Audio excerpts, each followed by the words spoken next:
இந்த தேர்தல் நடக்க போகிறதா இல்லையா என்று நீங்கள் கேட்கக்கூடும்.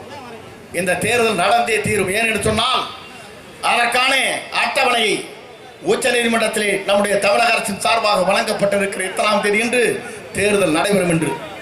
நான் இதையெல்லாம் சொல்வதற்கு காரணம் உங்களோடு ஊக்கப்படுத்துவதற்கு மட்டுமல்ல, இந்த இயக்கத்தை அரணாக நின்று காத்துக் கொண்டிருக்கிற உங்கள் உயிர் மூச்சாக வாழ்ந்து கொண்டிருக்கிற ஒவ்வொரு தொண்டர்களும் ஒவ்வொரு பதவியிலே வர வேண்டும் என்ற ஆசை இந்த அரசுக்கு இருக்கிறது என்பதை நான் இந்த நேரத்திலே தெரிவித்துக் கொள்கிறேன்.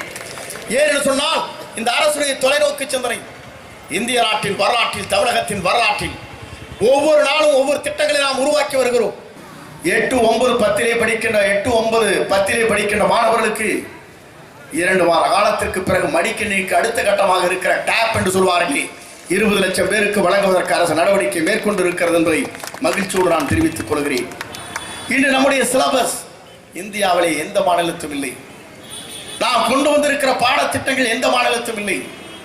அதே போலதான் ICD என்று சொல்லப்படுகிற இன்ஃபர்மேஷன் கம்யூனிகேஷன் டெக்னாலஜி என்று சொல்கிறார்களே, அந்த திட்டம் அடுத்த மாதம் இறுதிக்குள் அனைத்து 9, 10, 11, 12 படிக்கின்ற மாணவர் வகுப்பறைகள் அனைத்தும் கம்ப்யூட்டர் மயமாக்கப்படும், இன்டர்நெட் இணைக்கப்படும் அடுத்த மாதம் இறுதிக்குள் என்பதை மகிழ்ச்சியோடு நான் தெரிவித்துக் கொள்கிறேன்.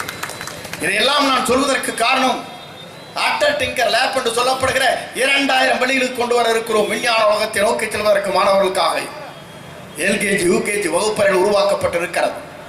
அடுத்த ஆண்டு இந்த கால் நிறுவனங்கிற திட்டத்தை மாற்றி மாணவர்களுக்கு சாட்சியம் வழங்குவதற்கு அரசு நடவடிக்கை மேற்கொண்டிருக்கிறது.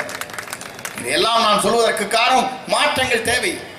தனியாரை மிஞ்சுகின்ற அளவிற்கு பாடத்திட்டங்களை கொண்டு வர வேண்டும் நோக்கத்தோடு மட்டுமல்ல, இந்த மாணவர்களை தயார்படுத்துவதற்கும் தனியார் பள்ளியை காட்டிலும் அரசு பள்ளியிலே படிக்கிற அரசு உதவி பிரிவிலே பள்ளியிலே படிக்கின்ற மாணவர்களை எந்த மாணவன் தமிழ்நாட்டிலே இனி மிஞ்ச முடியாது என்ற வரலாற்றை படைப்பதற்கு ₹1 கூட உங்களுடைய நிதிகள் சிந்தாமல் சிதறாமல் அரசை ஏற்றுக்கொண்டு இந்த பணிகளை நிறைவேற்றி இருக்கிறார். இன்றைக்கு வீரனை போட்டுக் கொண்டிருக்கிற அறிவியலன் சிறந்த கல்வியாளராக, நிதியமைச்சராக திருநாவுக்கரசு அவர்களே சிறந்த நிகழ்ச்சியிலே அரக்கோணத்திலே துரிதலிலே செல்ல வேண்டி இருக்கிறது.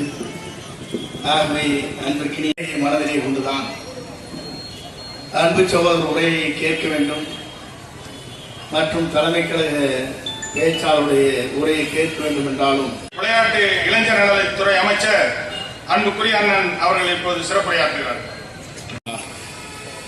பேரறிஞர் அண்ணாவுடைய வழியிலே தொட்டால் தீட்டு, கைப்பட்டால் பாவம், கிணற்றிலே தண்ணீர் இறைக்க எழுத்தாற்றல், பேச்சாற்றல், சொல்லாற்றலால் திராவிட முன்னேற்ற கழகத்தை கொஞ்சம் கொஞ்சமாக